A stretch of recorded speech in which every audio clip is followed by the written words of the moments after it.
চাচা,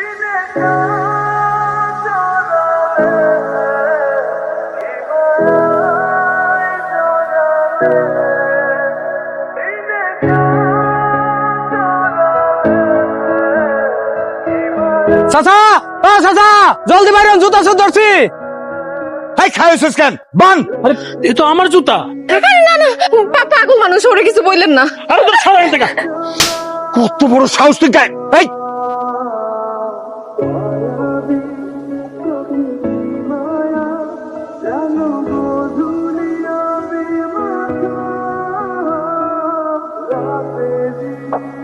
বুকের তো 12টা বাজে ফেলাইছেন। সাদা পাতা, জর্দা, পান এগুলা খান না?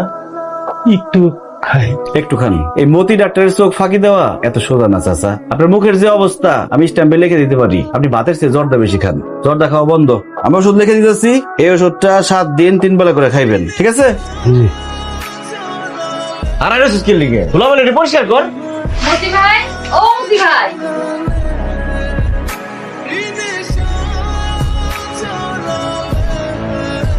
বসো ভাবি, কেমন আছো?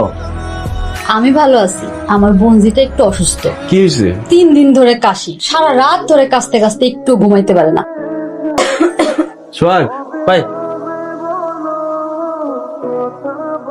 এই ওষুধটা 3 দিন 2 বেলা করে খাইলে কাশি ভালো হয়ে যাবে। তা মতি ভাই, কও তোমারে কত দিমু? আরে ভাবি, কি কও না কও, আমার গ্রামের মেহমান, আমার গ্রামে এসে অসুস্থ হয়ে গেছে, তার কাছ থেকে কি টাকা নেওয়া যায়? ঠিক আছে, যাই তাইলে। আবার এসো। হ্যাঁ মানে মেহমানদের নিয়ে বাড়িতে বাড়িতে এসো।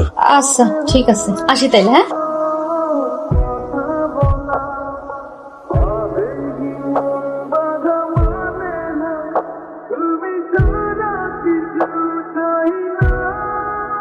বাড়িতে কেউ আছেন? আসসালামু আলাইকুম। ওয়ালাইকুম আসসালাম। আপনি কে? আপনাকে তো চিনলাম না। আমি মতিউর রহমান, কাদিপুর থেকে আসছি মোহনার কাছে। মোহনার কাছে? জি, উনি আমার রোগী। রুগী মানে? আসলে উনি ওই যে খালার বাসায় বেড়াতে গেছিল, সেখানে অসুস্থ হয়ে গেছিল, আমার চেম্বারে আসছিল। মোহনা, জি আব্বা। তুই কি উনারে চিনস নাকি? হ্যাঁ আব্বা, চিনি। তুই বলে খালার বাড়িতে গিয়ে অসুস্থ হয়ে পড়ছিলি, আমারও তো কিছু কষ্ট নাই। আব্বা, ওই হালকা কাশি হয়েছিল আর কি। ও আচ্ছা, আপনি আমার মাইয়ার কাছে কেন আসছেন? আমি আসি নাই তো, আমারে পাঠাইছে। আসলে হয়েছে কি, ওই সরকারি স্বাস্থ্য অধিদপ্তর থেকে সব ডাক্তারের কাছে মেসেজ গেছে। গত 1 মাস সব ডাক্তার যেই যে রোগীর চিকিৎসা করছে তাদের সবার বাড়িতে গিয়ে গিয়ে কৃমির ওষুধ খাওয়াইতে হইব। এখন দেখেন অবস্থা, সেই কাদিপুর থেকে আমার আসতে হয়েছে ওনারা কৃমির ওষুধ খাওয়ানোর জন্য। আসেন খাওয়াই দেই। না না না না, আপনার ওষুধ খাওয়াই দিতে হবে না, ও নিজে খায় নিব না। ঠিক আছে, তাহলে 3 দিন একটা করে খায়েন, বাড়ির সবাই খায়েন। আসি। আসবেন মানে ঔষধের দাম নেবেন না? দাম তো সরকারি দিয়ে দিছে, সমস্যা হলো এই সামান্য ওষুধ খাইতে আইসা 200 টাকা রিক্সা ভাড়া যাইতেছে, ব্যাপার না। আচ্ছা ঠিক আছে, রিক্সা ভাড়া 200 টাকা আমি দিয়ে দিতেছি, আপনি একটু খারাপ। আপনি কি শুধু ঔষধ খাওয়াতেই সত্যি সত্যি এত দূর আসছেন? আমি ডাক্তার, পাগল না যে সামান্য ওষুধ খাওয়ানোর লিগে এত দূর থেকে আমো। আপনার তো সাহস আছে অনেক। আসমানের চাঁদ ধরতে চাইলে সাহস থাকা লাগে। কে আসমানের চান? আয়নার সামনে দিয়ে খারাইও, তাইলে দেখতে পারবা কে আসমানের চাঁদ। আসার সময় একটা পুকুরের সামনে দিয়ে আসছি, ভাবতেছি যাওয়ার সময় এখানে একটু জিরামো, কেউ চাইলে আসতে পারে। এক কাজ করেন, ওই ক্রিমের ওষুধ যখন খাইবেন তখন কোনো গরম খাবার খায়েন না, ঠিক আছে? আচ্ছা, এই যে রিক্সা ভাড়া 200 টাকা। আসি, আসসালামু আলাইকুম। ক্রিমের ওষুধে কাজ হয়ে গেছে, পুরো আটকা। সালাম আলাইকুম। আপনি খারাপ কথা আছে। কি আপনার জিরানো এখনো শেষ হয় নাই? জিরানো তো একটা বাহানা, যার আসার কথা সে না আসলে তো অপেক্ষা করতেই হইতো। সে যদি না আসতো তাহলে কি এখানে আসতে না গাইরা থাকতেন? আমি জানতাম সে আসবেই, কেমনে? আমি তার চোখের ভাষা পড়ছি, সেখানে লেখা ছিল সে আসবে। বুঝলাম। কি? অনেক মেয়েদের চোখের ভাষা পড়ার অভিজ্ঞতা আছে আপনার। সি সি সি, আমি এতটা খারাপ না। ভালো যে সেটা বুঝুন কেমনে? সময় লাগবে, সময় দিতে পারবা, তাহলে সব বুঝতে পারবা। নাম্বারটা দেন। কি? মোবাইল নাম্বার দেন, আমি মিস কল দিলে তারপর আমার ফোন করবেন। কোন?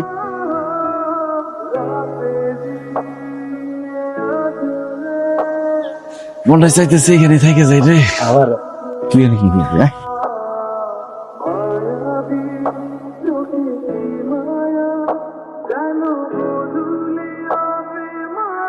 ভাই ক রুগী আইছে। ফিরে যাইতে ক, আজকে রোগী দেখা বন্ধ। জায়গা তাইলে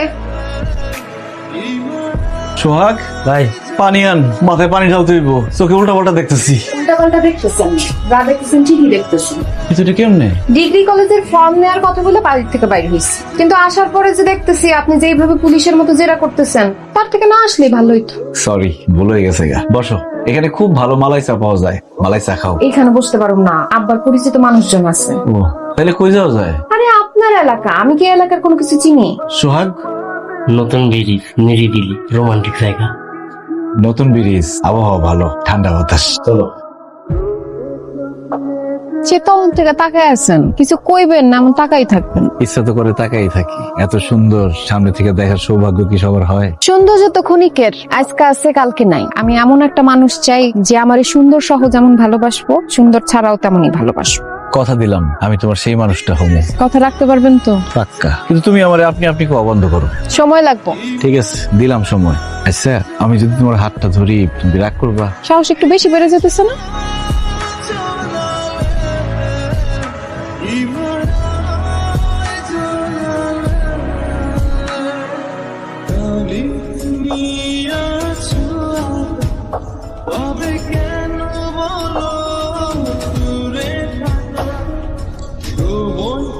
মাস্টার সাহেব, আপনি যে প্রস্তাবটা নিয়ে আসছেন, এমন প্রস্তাব নিয়ে আসা আগে আপনার আরো চিন্তা ভাবনা করে আমার বাড়িতে আসা উচিত ছিল।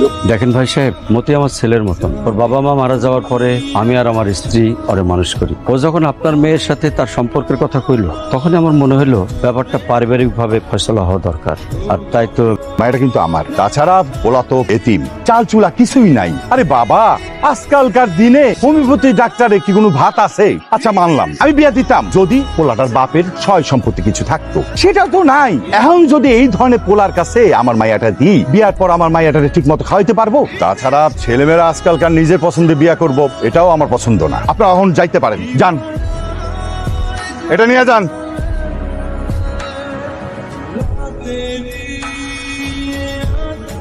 আব্বা, আমি কোনোদিন আপনার কথার বাইরে যাই নাই, আপনার মানুষের সামনে কোনোদিন ছোট করি নাই। আজকে আমার একটা অনুরোধ, আপনি মতির প্রস্তাবটা মাইনা লন, আমার সুখের কথা চিন্তা করে মাইনা লন। চুপ কর, আমার থেকে বেশি বুঝোস?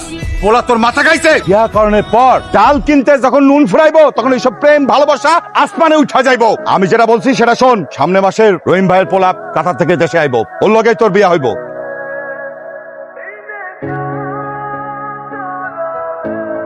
হ্যালো, কি ব্যাপার মোহনা, সারাদিন তো তুমি আমার ফোনই ধরলা না। কি করুম কও? তুমি যাওয়ার পর থেকে আম্মা একদম আমার পিছনে লাইগাই আছে। মোহনা, এখন আমি কি করুম? কি করবা সেটা জানি না, তো এটা জানি আমি তোমার ছাড়া থাকতে পারবো না। তাহলে উপায়? কাজ করি আমরা, চলো পালায় গিয়ে বিয়ে করে ফেলাই। আরে পালায় যামো কই, ঘর বাড়ির মায়া না হয় ছাড়লাম, কিন্তু তোমার নিয়ে আমি রাখুম কই? তুমি 2টা দিন ধৈর্য ধরো, সুযোগ পাইলেই আমি আম্মার গয়না সরাইলাম। আর আমার কাছে তো কিছু আছে, আর তুমি এর মধ্যে যা পারো ম্যানেজ করে ফেলাও। আমরা ঢাকা চলে যাবো, ওইখানে গিয়ে আমরা দুইজনে তো কিছু না কিছু করতেই পারো। আচ্ছা শুনো, এই 2 দিন তুমি আমার ফোন দিও না, আমি সুযোগ বুঝে তোমার ফোন দিলে তুমি চলে এসো। ঠিক আছে।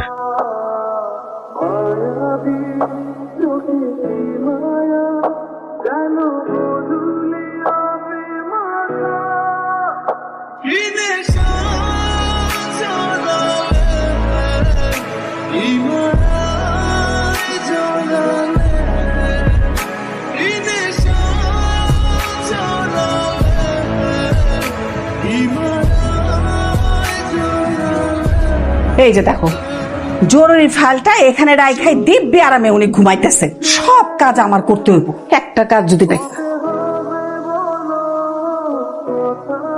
মোরে বাপ, মোরে বাপ, কি হয়েছে? চিল্লাইতেছো কেন? আরে গহনা নাই। বলে নাই মানে কে নিছে? মোরা কোথায়?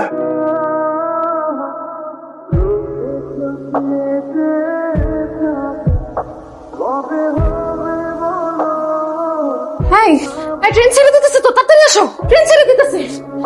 আরে কি হলো? আরে ট্রেন ছেড়ে দিতেছে তো, তাড়াতাড়ি আসো। আরে আমার জুতা খুঁজে পাইতেছি না। আরে জুতো নিয়ে পড়ে আছো তুমি, ট্রেন ছেড়ে দিছে। আসতেছি। মতি, ট্রেন ছেড়ে দিছে, আসো।